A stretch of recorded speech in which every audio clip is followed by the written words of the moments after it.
Okay, so listen, we brought Alixe back with Elias. I want to talk about the reaction you get from people. Sometimes people are offended, put off, confused, feel like this is not Christ-like. What does that conversation look like when you are trying to explain who you are and what you do and what you're not doing?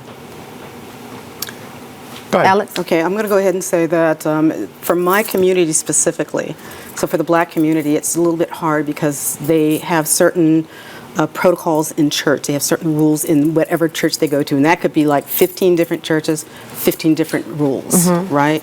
So especially if I'm in a social setting or a corporate setting, it's hard. They're hard pressed to come and speak to me or even to book me. Okay, to do a one-on-one. What do they say? What is the distrust and how do you respond? Because it's not specifically through the church, or if they have prophets within that church, through their designated prophets. And I know some people say this isn't biblical. To that you say? I say then what I want you to do then, if you are not feeling comfortable, then we won't go forward. But if you are feeling comfortable and you want to pray first, pray first. I want you to pray first, and then we'll go forward. And most of the time, they'll go ahead and do so. Elias, how do you handle? So with every client that comes to see me, I will do a prayer first with them. And I tell them that in the Bible, look at all the things that were premonition. Look at what all the saints and the prophets did in the Bible. And I then say, I was a skeptic.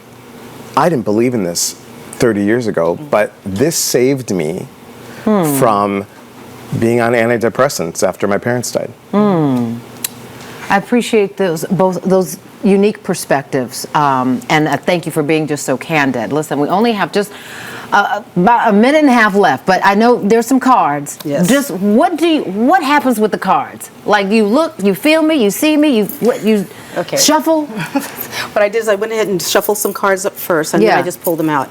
Now, it's interesting. I was talking to Elias earlier. He used to do cards. When, say that Elias and I pull out the same card, we might have a different interpretation of that same card. Not being misinformation, but we pick up different ideas or moods of that human being, of that individual.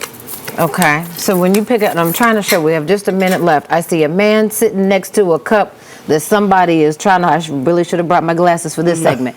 I see 4 cups and one of them is being handed to somebody. Okay, you see... The card I see here is the networking card. Okay. That means that you have contacts from everywhere, that you know people from everywhere, and you are always reaching out beyond business. And what do you see? I see that you give so much, it's now your time to receive. Oh, okay. I like both of those. And then, okay, I see, is it bad for me to take them out of order? Oh, Did I no, just no, mess up? go ahead, go Okay, ahead. so I see an old man with a lantern and a rod of staff of sorts. That's called the hermit. I see you working independently. It's hard for you to rely on other people to come through and work as hard as you do. Not that they don't. Not that you don't have a good team. It's just that you are very independent and you rely on your own smarts. Elias. And I see having Portia time.